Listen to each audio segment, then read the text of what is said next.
puking Pluto is just one of Jimmy Neutron's many catchphrases, but let's think about this. Why would Pluto be puking? Is it because it lost its planet status? Is it because it's so small and puny and weak? It's lashing out. It's revolted by its own insignificance, as many of the characters in the show are. This is just one of the many existential crises this show presents us with. It's all downhill from here.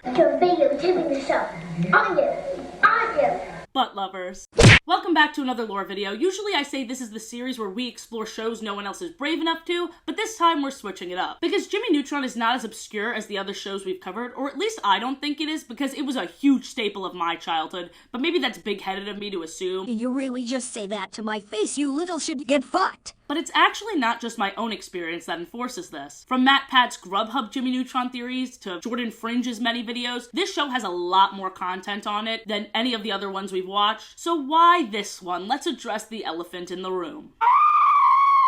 Yup, this very stupid short where I point out hidden innuendos in Jimmy Neutron has the most views on my channel and the worst comment section. Holy shit, I pissed off so many people and I don't know how. So naturally, this is part 2 to the controversy, but I'm going to be watching the whole series so I can explain the world, what I don't understand, and I'll let you know if any characters are getting freaky again. The Jimmy Neutron Boy Genius movie came out in 2001 and it premiered in theaters before airing on the Nickelodeon channel. It was nominated for an Academy Award for Best Animated Feature, losing to Shrek, which, you know, fair. 2001 was a great year for movies, I guess. The television series aired from 2002 to 2006 with a total of 3 seasons. Now, before we get into the specifics of characters, dynamics, and philosophy, let's first talk about this show's origins. In the very short demo animation from 1995, Jimmy's name was originally Johnny Quasar, and he's in a rocket with similar colors but with a Q instead. His robot dog Goddard has the same name and appearance, and his signature catchphrase, "Gotta blast," stayed the same. A recurring theme you'll see with these pitches is that the creator had a very clear idea for this series. In the pilot from 1998, when I was born... What do you want, a fucking medal? The animation is more similar to that of the movie and the series, but it obviously just kept improving as the technology and budget did during the official release. Carl had a massive glow-up, though. The titular character, Jimmy Neutron, full name James Isaac Neutron, son of Judy and Hugh, is something of a boy genius, and he won't hesitate to remind you constantly. He lives in Retroville, which is apparently in Texas, which from what I've heard, intelligence can go completely overlooked there, so that's a fun opposing force, I guess. He creates inventions and concoctions in his clubhouse lab, the best of which being his dog Goddard. Goddard is so lovable, it's stupid. He may be a robot, but I truly believe he has the biggest heart of the series. And I don't just say that because I love dogs. Like, I don't love all dog characters. Spot from Roly Poly Oly, he's basic, alright? Goddard is just the GOAT. I thought you said he was a dog. Carl Wheezer is one of Jimmy's best friends. He has a multitude of allergies and health problems, one of which being that his back always gives out. He's constantly exclaiming in pain, "Ow, my scapula!" which I thought was a lot funnier before I aged. I hate that I relate to this kid. My scapula feels like crapula. And his main interest is llamas. You'll soon see that almost every character is fixated on something. As the series progresses, he tends to have crushes on older women. Before his main crush on Jimmy's mom, Judy, happens, he actually mentioned finding his teacher Miss Fowl attractive. The kid has taste. I just wish he wouldn't be so fucking creepy about it. Sheen is Jimmy's other best friend, and other best friend is right. I feel bad for this kid, because upon this rewatch, I discovered that Jimmy and Carl are way closer to each other than either of them are with Sheen. Something else I never processed is that Sheen is older than all the other kids. While they're like 10 or 11, Sheen is 13 because he's been held back 2 or 3 times. His fixation is with the fictional superhero Ultralord. He has a lot of energy and struggles to pay attention. Cindy is a frenemy to the boys, and her main drive is being Jimmy's rival. She wants to be just as smart and constantly berates, belittles, and challenges him, which is energy Jimmy gives right back. She was the only character to have a style change between the movie and the series. In the movie and the promotional shorts prior to the movie, she had 2 ponytails and wore all pink, whereas in the series she has 1 ponytail and wears green. According to the Jimmy Neutron wiki, Keith Alcorn explains that this change was made to make her look older as the series takes place a year after the movie. Libby is Cindy's best friend, enjoys music, and although she enjoys teasing the boys with Cindy, she's not as stubborn as Cindy is, and is just here for a good time. So if Cindy is going out of her way to prove a point, like in Jimmy on Ice, when she was staying in her pool regardless of it being freezing out, Libby will hang out with the boys. She's only a follower when she can have fun following, okay? In the season 1 finale Beach Party Mummy, Libby's appearance changes from bang and bun to braids, and I remember when I saw this as a kid, I got so hyped. I adored and still adore her makeover. Jimmy's dad, Hugh, is not the brightest, but he has a go-with-the-flow attitude and an optimistic view on life. He also loves ducks and pie. And the music they play when he gives Jimmy a fatherly talk that usually doesn't make sense always makes me cackle. I swear, it's always something like, "You see, Jimbo, back in my day, we didn't have a range of ice cream flavors, so did the yellow snow look more appealing?" Yes. Just an absolutely silly, concerning guy. Jimmy's mom, Judy, is supportive of everything except for Hugh's ventriloquism hobby, and cleans to a wild degree. Now that you understand all the main characters in their most basic form, let's take a look at my notes from the movie. Whip out the popcorn because I'm about to neutron-splain the most notable moments in this movie, alright? We see the first brain blast here, which is when Jimmy commands his brain to think, and then we get this crazy zoom-in shot in his ear. We see the innards of the child's brain watch his thought process play out before he comes to the inevitable solution. In this very first brain blast, he actually thinks the brain blast quote in his head, which is very different from the other times in the series where he just completely lost his shame and screams it out loud. Brain blast! Big brain, big boy branding. One of the very first inventions we see is this laser that brushes the plaque off of his teeth. And I'm sorry, can I be frank? Sure. Hello, Frank. No, can I be honest? The futuristic brushing is whack. You have to brush your tongue too, which we didn't see him do, which means that Jimmy Neutron is stinky. He probably smells like shit. Let me confirm with my dentist brother. That boy's gonna have dentures in 5 years. On a less critical note, this bubblegum transportation thing is the coolest, and they knew it because they even backed the scene with another version of the theme song, positively magical. Miss Fowl being shrunk down was supposed to be a funny, goofy haha, but this caterpillar is genuinely terrifying, and it didn't even have to be in the movie. They prided themselves in making the most nightmare-inducing shit in this show. An even more upsetting scene is during the Yokian's introduction. King Goobot ate this cute creature, and I understand they did that just to establish like, ooh hoo hoo, he's evil. But have you considered that it makes me sad? Have you considered that I don't like it and I'm crying? Why am I crying? They're not real! I'm gonna save him. It's not canon if I don't want it to be. I will fucking rescue you. On a lighter note, look at this clip and tell me what's wrong with it. Mom and Dad, right here. Mom, Dad. Why did Jimmy point at the photo wrong? Dad. I thought you were supposed to be a genius. So what I find really fascinating about this movie is that the real conflict doesn't arise until halfway through, but somehow it doesn't feel like it's being dragged out. Great way to get us invested in the world and characters. Also, the soundtrack?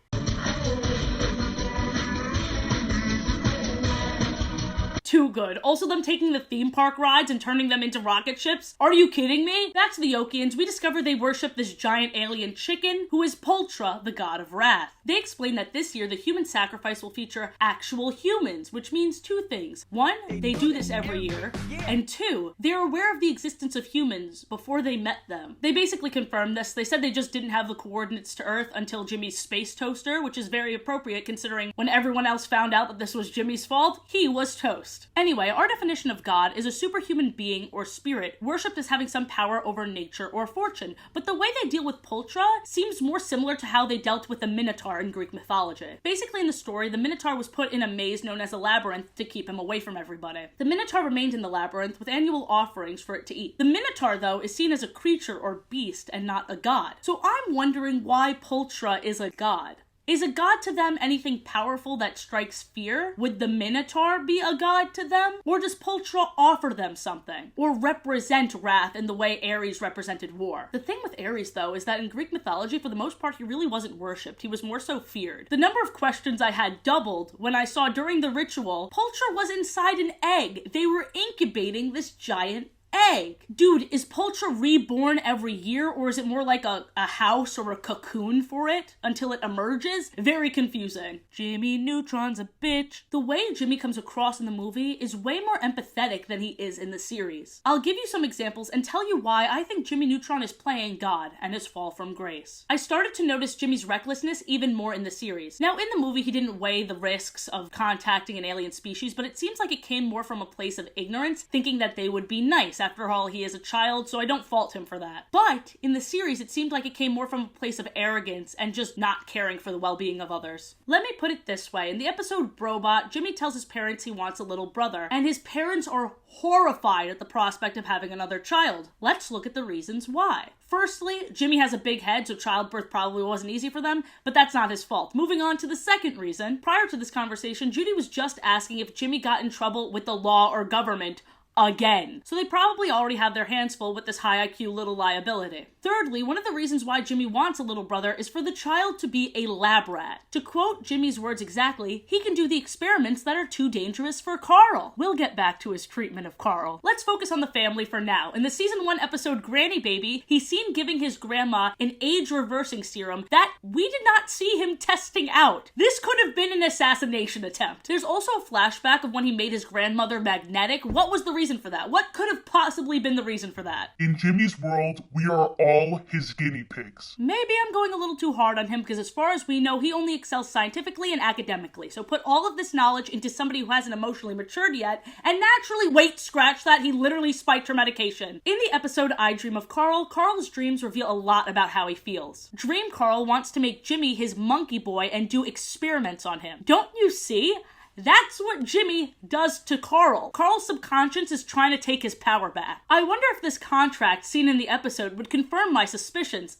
I, Jimmy Neutron, fully agree to succumb to the wills and desires of Master Carl Wheezer. The stated party will be required to participate in any activity sponsored by Carl Wheezer and will remain a submissive subject to any scientific experiments. The stated party warrants, no matter how humiliating, demeaning, ridiculous, or dangerous the activities, the stated party will not breach any of the warranties herein. I mean, it couldn't have been more explicit than that. Dream Carl even calls Jimmy's parents his, with Dream Judy even stating that they'd never have a kid as dim-witted as Jimmy, which, remember, represents how Carl feels about himself and how other people perceive him. In the very next episode, Jimmy on Ice, this theme continues. Take a look at this clip. Carl! What? Carl fears Jimmy. When I was a child, I would always get sad at how quickly Retroville would turn on Jimmy, but now, in my wise old age, I realize that this is just the consequences of his own actions. Sometimes. We'll get into the episodes that force us to empathize with Jimmy later. In the movie, as I said, he came across way more sympathetically. But I'd argue that the events in the movie made him who he is now, because I believe he thinks as long as I fix a problem, everything is okay, even if I cause the problem. In Substitute Creature, it's even revealed that he has, and this is in his own words, town-saving music. This is a game to him. In Phantom of Retroland, here's another example of Jimmy being very forceful to Carl when Carl doesn't want to do something.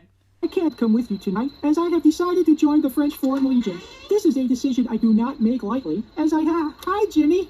I thought you said 11:30. Well, you'd have surely been on a plane to Algeria by then, Carl. This kid is scared for his life. Season 1, episode 10A, Crunch Time. Jimmy accidentally gets people addicted to this candy, and then he, word for word, I'm not joking, says this. Let the exploitation begin. Let the exploitation begin. In Mice on the Hamster, we discover that Jimmy programmed Goddard with predator instincts, meaning Goddard will hunt after small animals. As we know, real animals will prey on others for food, but Goddard eats lug nuts. Why did Jimmy program this? Season 1, episode 12B, Wilderness. Oh wow, blackmail, very cool, Jimmy. Also, in the same episode, Hugh exclaims, this is all Jimmy's fault, which is played for laughs, but Hugh is 1,000% right. Jimmy's tech that he brought, even though Hugh said, do not bring your technology on this camping trip, exploded, destroying part of the forest because Hugh unplugged it while it was turned on. I think the logic of this joke is that Jimmy was trying to warn his dad not to unplug it when everything's turned on. But in Hugh's defense, he was angry at Jimmy for deliberately disobeying him. And what other electronical device explodes when you unplug it? Jimmy's inventions aren't shit sometimes. That wasn't Hugh's fault. That was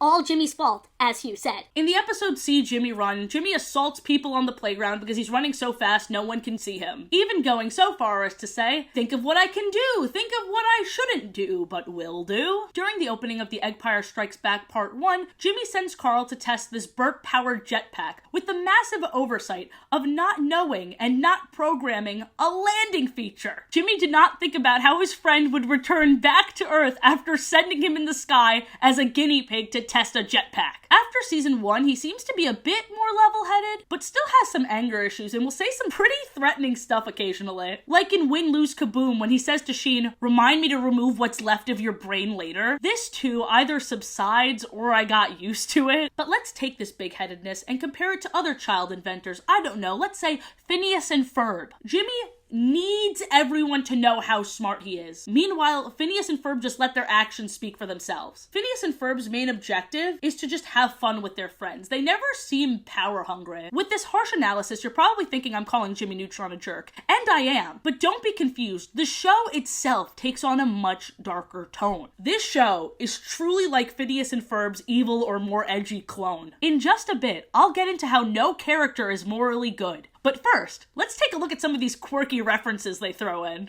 Greetings from planet Earth. This show will give a lot of love to different TV shows and movies, whether it's just a quote or a full-blown parody. Here are the ones that stuck out to me, but I'm sure there's a lot more that went over my head. Firstly, in the very first episode when Pants attack, they parody Alfred Hitchcock's The Birds, which Jimmy Neutron just spells out for all the 2000s kids that won't appreciate it until later. It looks like a homage to Alfred Hitchcock's movie The Birds. In the episode Brobot, when they're creating Brobot, Goddard quotes Igor from Frankenstein. Glory, Goddard!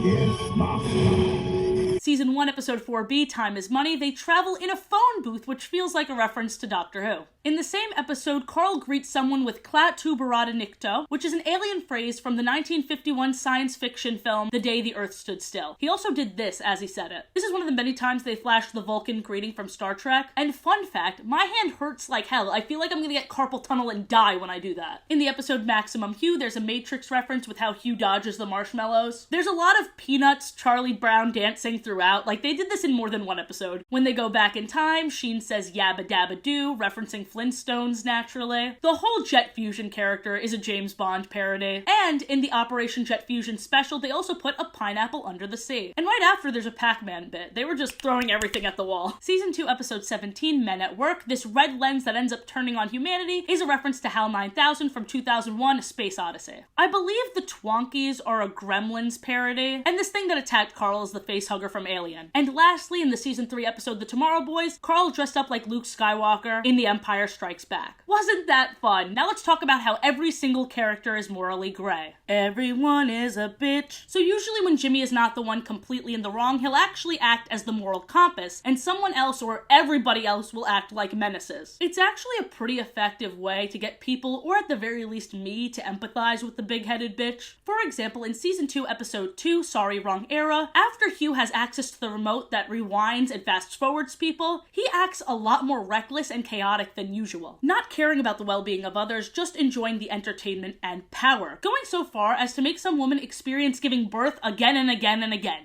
Just for shits and giggles. He even states, "This is better than pie," which is high praise from Hugh. Shit, it's high praise from most people, but especially Hugh. It makes me wonder if access to this high tech is good for the people of Retroville, regardless of Jimmy. In the episode The Mighty Weezers, Jimmy gives the Weezer family pills to be healthy and not in pain all the time. Something he could have done at any time during the series, but only did when the Weezer family's health problems were inconvenient for him. Anyway, sorry, this isn't the Jimmy is an asshole section. When they were given these pills, Carl and his family were more than just healthy. They had super strength and super parkour. Oh my god, he on X Games mode. Now they feel invincible. What's strange is every time people are given a power advantage they didn't have before, they turn into assholes. Sheen and Jimmy were just trying to talk to the Weezer parents, and the Weezer parents lifted up both of them, spanned them on their finger like they were a basketball, and threw them in the dumpster. For no reason. Straight power tripping. Why are they all of a sudden just rude, nasty people? Is mediocrity or just being average the only way to be personable? Is this why celebrities are constantly disappointing us? The teacher, Miss Fowl, is usually very nice despite being abused by all of the children, but will then make it a point to make sure everyone knows that Sheen is her least favorite, despite him probably being the nicest to her. In Beach Party Mummy, when Libby is the one finally in the spotlight, Cindy is seen constantly rolling her eyes and making sarcastic remarks. That's not even the worst of what Cindy's done. I just point this out because Libby is her best friend, and Libby is usually so supportive of Cindy. When Sheen becomes a genius, more like Sheenius,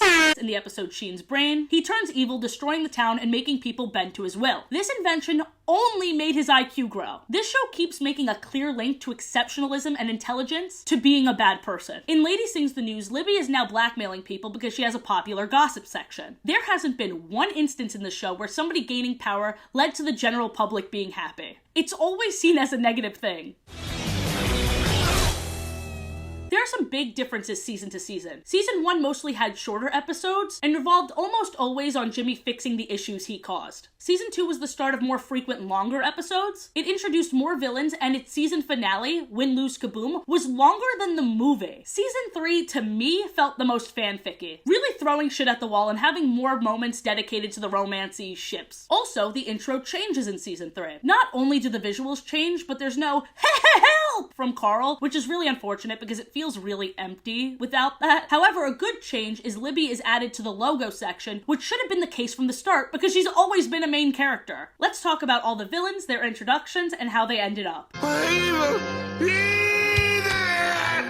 So the movie right off the bat introduced us to the Yokians, which I already talked a bit about. There's King Goobot and his younger brother / assistant, Ooblar. They return in episode 15 of season 1, The Eggpire Strikes Back, where they turn everyone in Retroville against Jimmy through bribery. That's literally all it takes for people to forgive them. Like, sure, you almost wiped us all out, but look at this cool space gift! This is, as you can see, one of those empathizing with Jimmy episodes, because while he's being the clear voice of reason, everyone else is just confidently shitting all over him. Also, there's this weird lore drop where the Yokians mention Christmas on their planet. How is there Christianity on their planet? Did Pultra's child die for our sins? What are you talking about? We also find out about their motive. They actually don't care about the Earth. They are literally just doing this for the pettiest reason. They want to get back at Jimmy. Probably because he ruined the human sacrifice, which in turn made Pultra abandon the Yokians and go to another planet to be worshipped. This is why they're using Jimmy's regenerator to make a brand new Pultra. Long story short, they defeat the second Pultra by giving her fizzy drinks to make her burp. The logic behind this is that chickens can't burp, so she just exploded, but I looked it up and chickens can burp.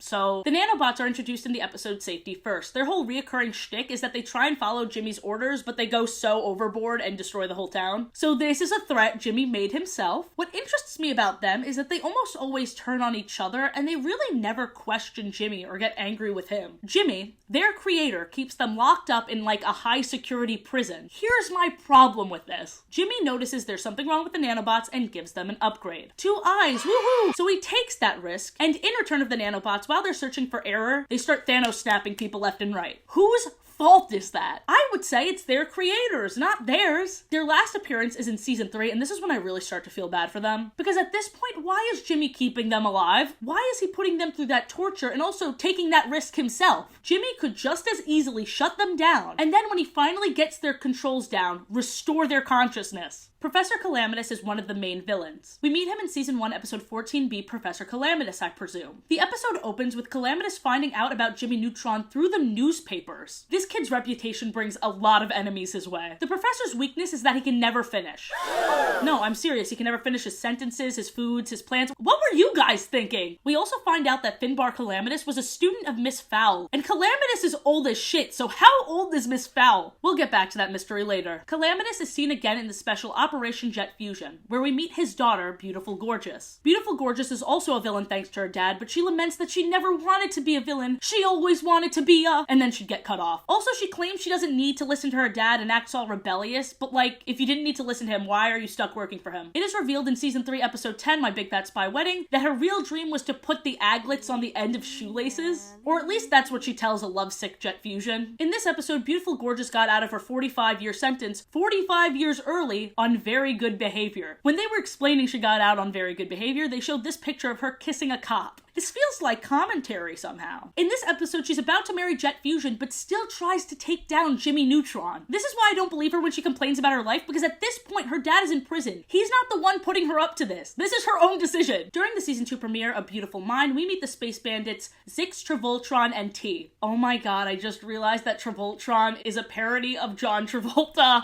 I literally only heard it when I said the name Travoltron out loud. I was too distracted at the fact that T is a Mr. T parody, which which not only shows how old this show is, but it's also still so random even when it came out. Okay, I looked it up because I was like, if two of them are parodies, the other one has to be a parody of someone else, right? So apparently Zix is a caricature of John Lovitz, but I don't know who that is. I'm gonna show how uncultured I am right now. At the very end of the episode Men at Work, the Space Bandits are seen stealing the McSpanky's restaurant and using it as a new spaceship. And now they're targeting the manager Skeet, who they think is the captain, a plot that never really came to fruition. Then they come back in season 3, episode 12, The Incredible Shrinking Town, where they try and sell the shrunken people of Retroville as toys to alien children. This plan fails, and at the end of the episode, Sheena is seen playing with the shrunken version of the Space Bandits as dolls, but we never saw them get shrunk, so it really comes out of left field. It also didn't last because we see them again regular size, and we didn't get to see how they escaped. They don't even talk about it. Season 2, episode 15, The Junkman Cometh, is the first appearance of the Junkman, who stole Brobot's family. Also, this shot of the eyes on the back of his head freaked me the hell out when this episode came out. Goddard also falls in love with his space dog, and I thought we saw more of him, but we don't actually see him again until the League of Villains, which I'm going to be talking about later. Billion Dollar Boy is Eustace Stritch's introduction. Basically, he's a spoiled rich kid that tried to kill Goddard and tried to bribe Jimmy's friends to betray him, which almost worked, really. I'm telling you, the morals of these characters, garbage. He also beats up his butler every time he's disappointed when things don't go his way. We see him again in King of Mars, where he convinces Cindy that he would never neglect her like Jimmy does. And she falls for it solely to make Jimmy jealous. But then, oh my gosh, Eustace betrays her. It's almost as if he's evil or something. Jimmy clones himself in the episode Send in the Clones, but each clone has a different personality. Like in that one Teen Titans episode with Raven. Anyway, Jimmy's clones are happy, sad, romantic, cool, funny, and evil. So this is the one we're going to be talking about. In this debut, the evil one seemed to just be pranking people, but when Jimmy froze all the other clones, the evil one got away. He returned in the episode The Trouble with Clones, and in the beginning he was just chaotic again, even creating the iconic shoo-wop, ooh, ain't no loving my man, shoo-wop, ain't no loving my man, shoo-wop. So after the funny, goofy pranks, he actually clones the entirety of Earth to make an evil Earth clone, and as he's doing this, the original Earth is fading away and dying. Pretty high stakes. And he also kicks a squirrel. Fuck this guy. He's the most evil, I'm gonna say it. We're at the end of season 2 now, and in the episode Win, Lose, Kaboom, a message is sent to Earth. And Jimmy's perception of the aliens that sent this message prior to meeting them was the following quote: "This species is far too advanced for violence. But if there's one thing we've learned from Jimmy Neutron is more brains, more problems. So I guess I'm safe." Enter stage left, the omnipowerful, their words not mine, Meldar Prime. He's the host of Intergalactic Showdown, the show where your planet's life is on the line. His whole reign of terror is ended within this special and we never see him again, which I think is very disappointing because he's a very fun villain. In the season 3 episode Clash of the Cousins, we see where Boss Baby got their inspiration from. It's Jimmy's evil genius baby cousin Eddie. Aww. This is a cousin he has on Hugh's side, which means the genius gene is actually on Hugh's side. Unless there's also one in Judy's side of the family, which would make sense considering it's probably a recessive trait. Grandma Taters in the episode One of Us hypnotizes people to be happy all the time. At first it seems like she's just doing this because she's a sweet but out of touch old lady, but turns out she's a strange alien. Her objective is still unknown, although the happy zombies were kind of like her army, so I'm guessing this was just another elaborate way for an alien species to try and take over Earth. Dr. Moist, aside from just having a terrible name, is a scientist Jimmy looked up to. Little did Jimmy know, he's actually a paranoid old coot hiding away in the supposedly haunted Bahama Quadrangle, turning anyone who passes through into algae men because he thinks people are spying on him. At the end of season 3, the League of Villains is formed. The League includes King Goobot, Beautiful Gorgeous, Professor Calamitous, Cousin Eddie, the Junkman, the Space Bandits, Grandma Tater, and Eustace? Why is Eustace there and not Evil Jimmy? They really made Evil Jimmy say, "I'll be back," just for the series to be cancelled. Also, King Goobot's brother is no longer his assistant and just isn't in the episode, but this happened off screen, so this absence is very strange. Calamitous is weirdly put on the back burner as King Goobot orders them all around. The baby keeps trying to flirt with Beautiful Gorgeous, a joke that never lands. I would have written this this episode very differently. I would have made evil Jimmy the leader for starters, and I would have given each of the villains more of a chance to shine. Two things that I did think were very fun were the Space Bandit's redemption arc, and when the love potion made Beautiful Gorgeous and the Junkman fall in love. Although it was very awkward when Professor Calamitous, as her father, tried to get in between them as they were making out and yank them apart from each other, all the while Beautiful Gorgeous is like trying to climb over him to keep sucking face with the Junkman. It was so uncomfortable. The episode ends with all of the villains being stuck in the Cretaceous period, obviously not including the Space Bandits because they're redeemed. Yay!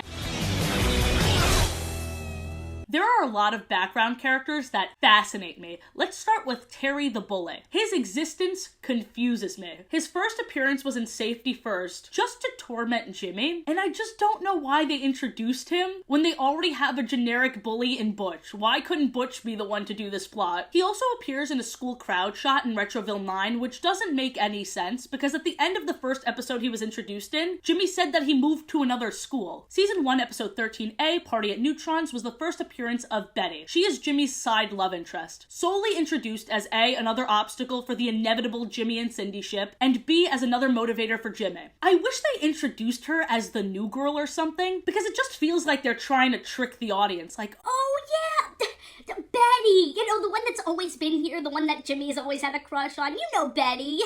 Betty's been here. Sam from the Candy Bar's first appearance also interests me because he looks nothing like how he does in the rest of the series. And this isn't another character unlike the Corky clone. Wow, perfect segue. How do I do it? Corky is a producer and talent scout caricature. He wants to make everyone superstars. There's this man that looks suspiciously like him in the crowd shot in Maximum Hue. And in Holly Jolly Jimmy, the doppelganger is a cop. So I didn't know if Corky was living a double life or if this was just another Sam prototype design situation, but my suspicions were cleared up in the episode Win, Lose, Kaboom. Take a look at this clip. Oh, there's that guy again. I wonder what— oh my god, there's Corky. Are they twins? Who is that guy? Brittany is a supposed friend of Cindy and Libby. They're seen talking, singing, dancing. In the episode A Beautiful Mind, when Cindy and Libby were showing off their jewelry, Brittany says how gorgeous they are, and Cindy snaps at Brittany.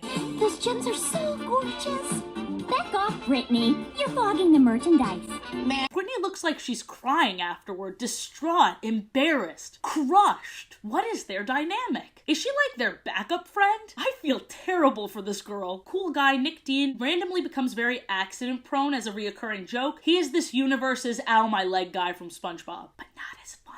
Miss Fowl's extreme and undisclosed age is something that's brought up a handful of times, but I have a theory. In the episode Make Room for Daddy-O, it is the 82nd annual Father's Day Folly, and Miss Fowl says she remembers the first one like it was yesterday. In Attack of the Twonkies, an episode I will talk much more about later, Miss Fowl mentions how she danced with President Coolidge, the 30th President of the United States. He was alive from 1872 to 1933. I'm guessing she danced with him at the cusp of his death and when she was 18? This would make her 91 in 2006. But she is sprightly, she is active physically and in other ways. Not a judgment, good for her. She dated Thomas Edison when Jimmy brought that elephant-killing, invention-stealing bastard back from the past. She's also casually seeing Sam from the Candy Bar. I'm a free spirit, a butterfly in the breeze, going wherever fate wins me! Now for physically, she chased down a wild mechanical bull on a horse, then jumped off that horse to kick the mechanical bull in the face, causing it to explode. She's a badass. Not your average 90-something-year-old, but here's where things get interesting. In the episode Nightmare in Retroville, she offhandedly reveals that she was married to a werewolf. Now there are some parts of werewolf folklore that have werewolves living thousands of years. Perhaps she too was turned by her former lover. In Season 2's Jimmy for President, we are introduced to Bulby, probably the character that aged the worst despite all the memes about him. Now, when I noticed this other background character, oh my god, I did a double take, spit take, nip slip, tit flip, and shit. So in Win, Lose, Kaboom, we are introduced to many different species. The Brains, the Needleheads, and the Gorlocks. They also have a live studio audience with the Yokians and the Lima Bean Monsters? One of these creatures was last seen in I Dream of Jimmy, in Carl's Nightmare. Either this creature can travel through dreams, or another one traveled through the portal. But I think it goes much deeper than that. In Sleepless in Retroville, an episode I actually talked about in my Ranking Halloween Specials video, but like the old saying goes, too much of a good thing in Jimmy Neutron, it's gonna end up being bad. There is the most confusing ending ever. It was Jimmy waking up from a nightmare, but it was actually his dad waking up from a nightmare, but it was actually Carl waking up from a nightmare. But in the end, it was the pizza waking up. The pizza his sleepover machine created. And he has a wife. This begs the question, are Jimmy's machines creating new universes and realities for the species it makes to live in? Time for me to tell you my favorite and least favorite parts of the series. In I Dream of Jimmy, the dream logic is so much fun to watch. Something I never noticed until this rewatch is when Carl dreams of his classroom, aside from just the llamas being there, we see his classmates naturally. Libby, Cindy, this guy we've never seen, this girl we've never seen, the guy again, the girl again, the guy. In the episode Battle of the Bands, Jimmy invented instruments where if you can think it, you can play it. Now listen guys, the actual skill and practice of playing the instrument is the most impressive part, but I have to give credit where credit is due. Jimmy, Sheen, and Carl, despite never having talked about music, were able to think up an original tune for each of their instruments that also worked well together. I'm sorry, that's kind of impressive. And this is the first episode where the conflict isn't about Jimmy's inventions. Weirdly enough, the conflict is all of them fighting for clout, a relatable struggle. Hey guys, if you're watching till this point, consider subscribing so I don't have to fight my friends for clout. I will do it. Season 1, Episode 7B, Trading Faces, Jimmy made an invention to read minds. This invention malfunctions over the phone and during a thunderstorm, however, causing Jimmy and Cindy to switch bodies. At the end of the episode, Sheen, Carl, and Libby have to sort out Jimmy and Cindy's memories and skills into each body, some of which they don't know, like the ability to whistle. Who did that belong to? It belongs to Cindy now. Journey to the Center of Carl was an episode that has a really different impact after living through a pandemic. Jimmy created sick patches for children to get out of school, but the sick patch ends up dissolving into their skin, so Jimmy has to make a vaccine to cure them. I'm not even joking. Jimmy started an epidemic. In the episode Make Room for Daddy-O, Cool Hugh makes me cringe so much. He keeps performing the same song over and over again to a group of elementary schoolers because how cool is that? He calls Libby soul sister. Don't do that. And again, the elementary school kids are all over him. This Cool Hugh reminds me of some of the gym teachers I've had in my life, and this is probably the worst insult I can think of. I hated the Christmas special as a kid, so I was really curious to see if I still did. I think it was mostly because Jimmy was being an asshole about the existence of Santa, and I was a huge Santa stan. But if I'm being real, Jimmy's verses were the best part of the song until this. Christmas Day! When Jimmy tells Carl Santa isn't real, Carl begins sobbing, and everyone sticks up for Carl, which is really nice to see, because usually I feel like they'd just laugh at him. Everyone calling out Jimmy was spectacular. I think Kid Me just couldn't fathom, like, a problematic main character. Also, sorry, Hugh's Pule Day, a pie and duck themed holiday, is brilliant, and I'm going to start celebrating it every year like I do with Clone High's Snowflake Day. So Jimmy accidentally electrocutes Santa and has to fill in to deliver presents Tim Allen style. I still hate his attitude. He almost kills the guy and is standing there in his workshop and is still like, I don't buy it. His attitude is rude and stinky, and I laughed so hard when Santa said he was on the naughty list, because he should be. In the episode Fundemonium, I thought it was really creepy that they kept making this toy duck piss itself, and I was trying to ignore it until the pee saved the day. I'm so uncomfortable. Somebody keep an eye on whoever wrote that one. I'll just talk about the other really creepy episode to get them out of the way. Season 3, episode 9A begins with Jimmy sending Carl to do his dirty work. And when Carl is worried about his own safety, Jimmy replies with, "Oh, don't worry, I'm safe though." An alien then attaches itself to Carl and impregnates him.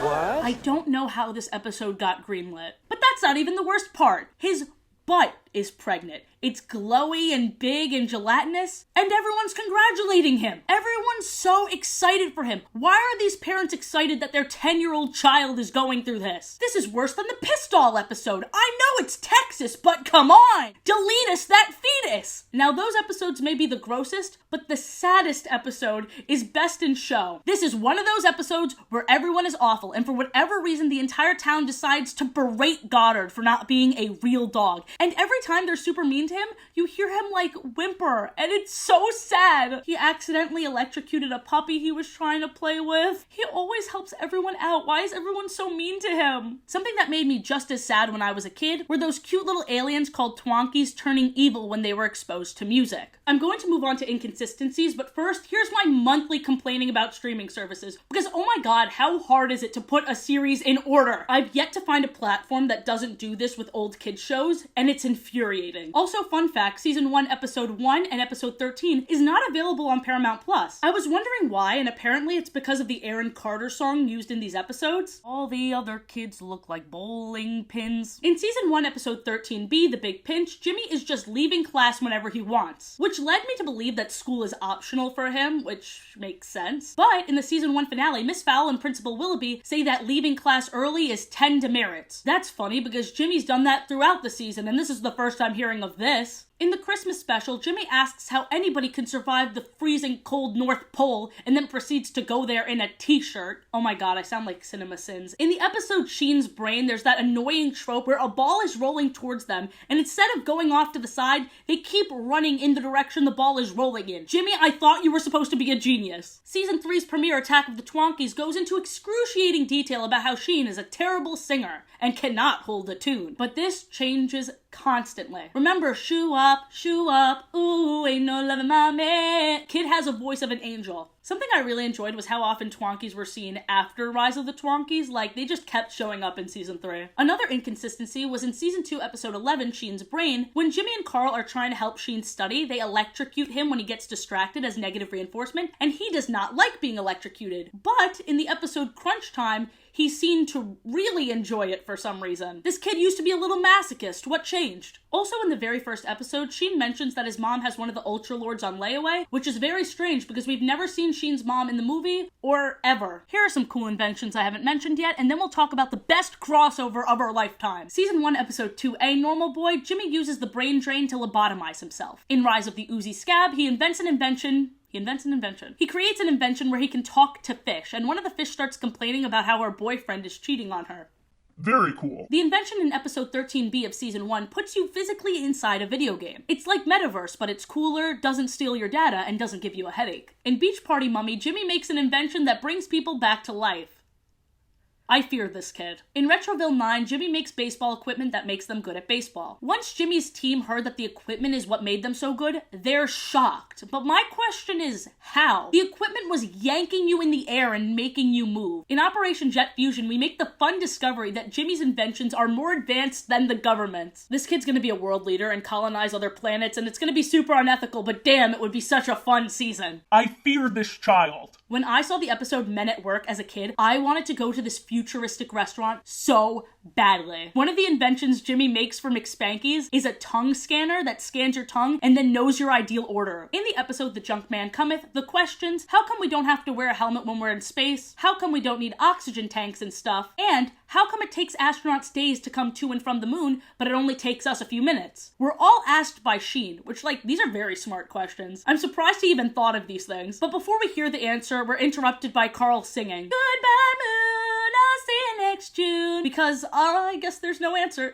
But in Operation Jet Fusion, there is oxygen gum, which they chew on to breathe underwater. So while this is never explicitly said, this invention could apply to, the space travel too. The Jimmy Timmy Power Hours. Where do I start? It's a crossover between Jimmy Neutron and the Fairly Odd Parents, obviously, and there's 3 of them. So the incident that causes them to meet is when Timmy needs a project for the science fair, so he wishes that he's in the best lab in the universe, which is Jimmy's. Let's not think about how scary that is. So as you can see, these two shows have distinct art styles, so when they swap places, it's really interesting to see how they interact with this new world and new dimension. Timmy and Jimmy surprisingly don't interact much in the first one. It's more so Timmy befriending Carl, Sheen, Libby, and Cindy, and Jimmy just acknowledging that Wanda and Cosmo exist. No friendship or camaraderie was built between them, regardless of whether or not they said there is. They're not friends. They're barely acquaintances. They even wasted an opportunity for Cosmo and Wanda to react to Jimmy's brain blast. Brain blast! Oh Jesus, what the fuck was that? Last thing I have to say about this first special is I feel like Jimmy isn't in the wrong calling Cosmo and Wanda holograms. They're clearly not as magical as they claim to be, because they don't get their power from within. They get it from this freaking radio tower. But I'm not here to do the Fairly Odd Parents lore, maybe one day. Alright, the second one, aka the shipping battle. Professor Calamitous is wreaking havoc, and Jimmy says, I see you got out of that force field I left you in the Cretaceous period. This was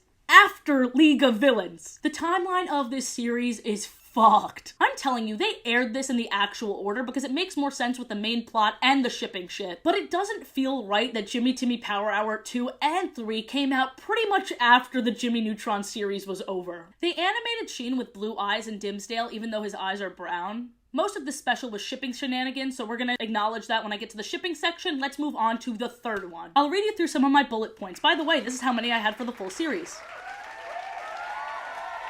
Cosmo and Wanda in these specials act like those two heckling old man Muppets. They just commentate on the sidelines, only interacting with the main plot at Timmy's beck and call. This is the only special where they're nice to each other because Cindy's out of town. God, Chester and AJ look like bobbleheads in Retroville. Yeah, that was the most off-putting design choice to me. Also, the whole Timmy is nicer to Cindy thing is thrown out the window in this special. He calls her Debbie, and he ejected her from the lab. The Timmy-Cindy ship is a joke, and I'll go more into why later. Also, Cindy flirting with AJ and Chester is so uncomfortable and forced. Jimmy and Timmy's friendship only forms when they're being the worst versions of each other. They discarded their other friends and they created a villain just to abandon him when he doesn't act the way they want.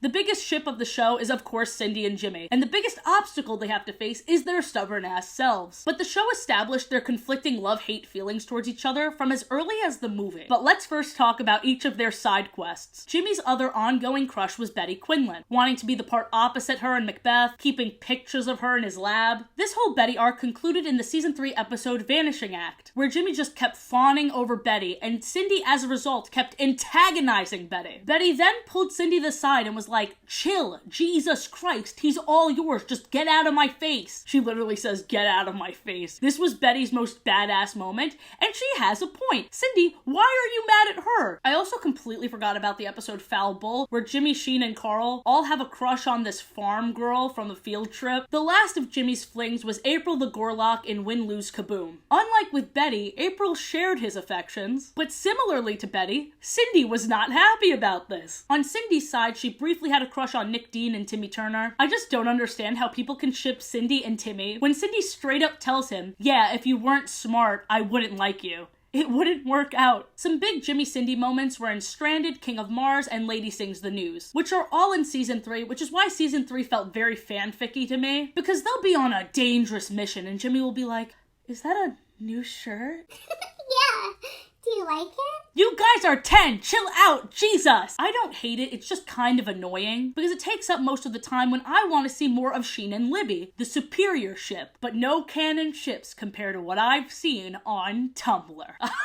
Yes! There is a Tumblr section about Nicktoons Unite. At first I just discovered the Jimmy Timmy ship, which I don't know why I was surprised about, but then I found something way more in-depth and collaborative. Nicktoons Unite was a video game that came out in 2005 that you can play on the PlayStation 2, GameCube, Nintendo DS, and Game Boy Adventure. And the plot is SpongeBob, Danny Phantom, Timmy Turner, and Jimmy Neutron working together to take down villains in all of their different universes. This video game has a lot of fan art and fanon, which expands on the Jimmy Timmy ship and also makes Danny Phantom and SpongeBob best buddies. And it's just so weird and fun. I'm sorry, I'm obsessed. I just love that nostalgia can inspire completely new works. In most of the fan art, SpongeBob is still a sponge, which makes him stand out in a very funny way, which is the point, but others make him a human, and oh my god, I love this design. I don't know why, but it gives me Elton John vibes. Goodbye, Yellow Sponge Road. Somebody also made the B-Team too. Come on, this is so fun! The B-Team is Jenny from My Life as a Teenage Robot, Dib from Invader Zim, Cat and Dog from Cat Dog, and Manny from El Tigre. It's perfect, it's so much fun, and I love it. So I can't confirm any of this information about the cancellation or the 4th season, but I got this from the Jimmy Neutron wiki, and I want to read a bit to you. There was supposed to be a 4th season, which would have been the final season, but DNA Productions went out of business due to the failure of The Ant Bully. The 4th season was supposed to be darker and more serious than the previous ones, an overarching story about the gang starting middle school. The premiere episode would have featured Jimmy and the rest rest of the class teaming up to stop evil Jimmy and the rest of the evil clones, an episode about Cindy, Libby, and Betty getting stuck in Jimmy's lab, an episode about Nick, and the series finales would have been all the members of Team Neutron fighting the now rebuilt League of Villains. I am so mad Aunt Bully took this from us. If nostalgia created the very cursed Velma, I'm sorry I only mentioned this because it's topical, then we can bring back Jimmy Neutron! And that's all I have for you guys today. I really hope you enjoyed it. Join me next week for a Yeehaw romance novel, and join me the week after